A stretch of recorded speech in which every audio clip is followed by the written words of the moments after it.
Fist Forged in Shadow Torch was one of my favorite releases of 2021, so getting the chance to hop back into this Metroidvania on Switch was a no-brainer. At this point in the console hybrid's history, I think we can admit that ports to Switch aren't going to be what you've seen on more powerful platforms. However, the quality of this port favors performance over visuals.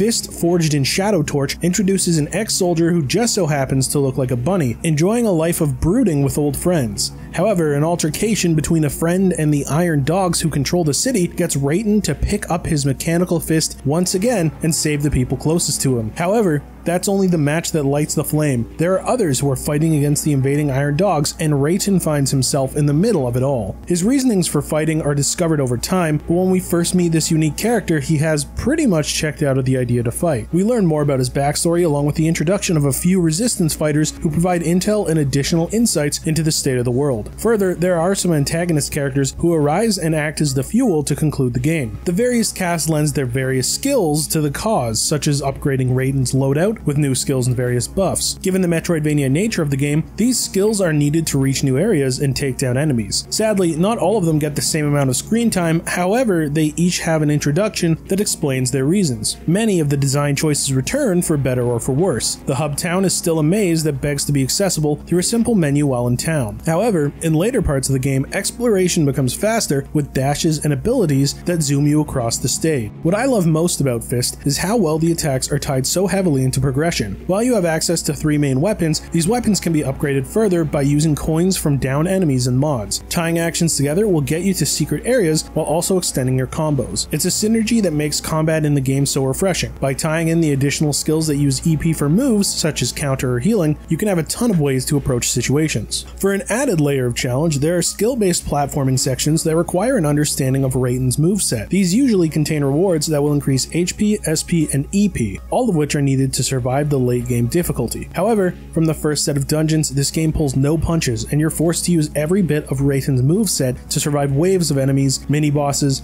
and large-scale boss encounters. Thankfully, there's a gracious autosave system that will never send you too far back. Given that I played Fist to completion on PS5, this review is mostly to check out the performance of the game on Switch. I've got to say, in terms of response from the controller, the action holds up quite well, but at the cost of some muggy textures. The vibrant world of Torch City has been reduced to an out-of-focus landscape of grays and browns, while our furry friends' expressions come off as lifeless and unrecognizable. These graphical oddities are even more evident in handheld mode, which I don't recommend playing unless you're prepared to stress your eyes to see what's going on. Exploration is more than manageable. When you enter a fight, you'll be hard-pressed to even see enemy projectiles and attacks coming your way. Regardless, the action is consistent with dock mode, showing little signs of frame rate issues outside of its lengthy load screens. It's the trade-off you have to make if you wish to play this game on the go. So I'd say that if you're planning on playing in dock mode exclusively, get the PC or other versions.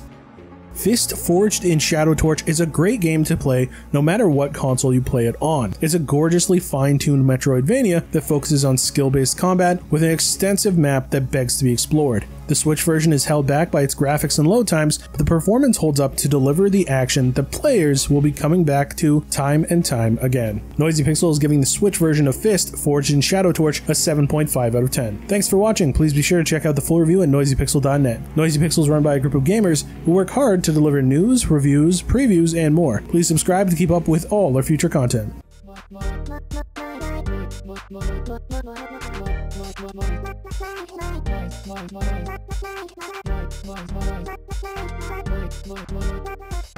Noisy Pixel.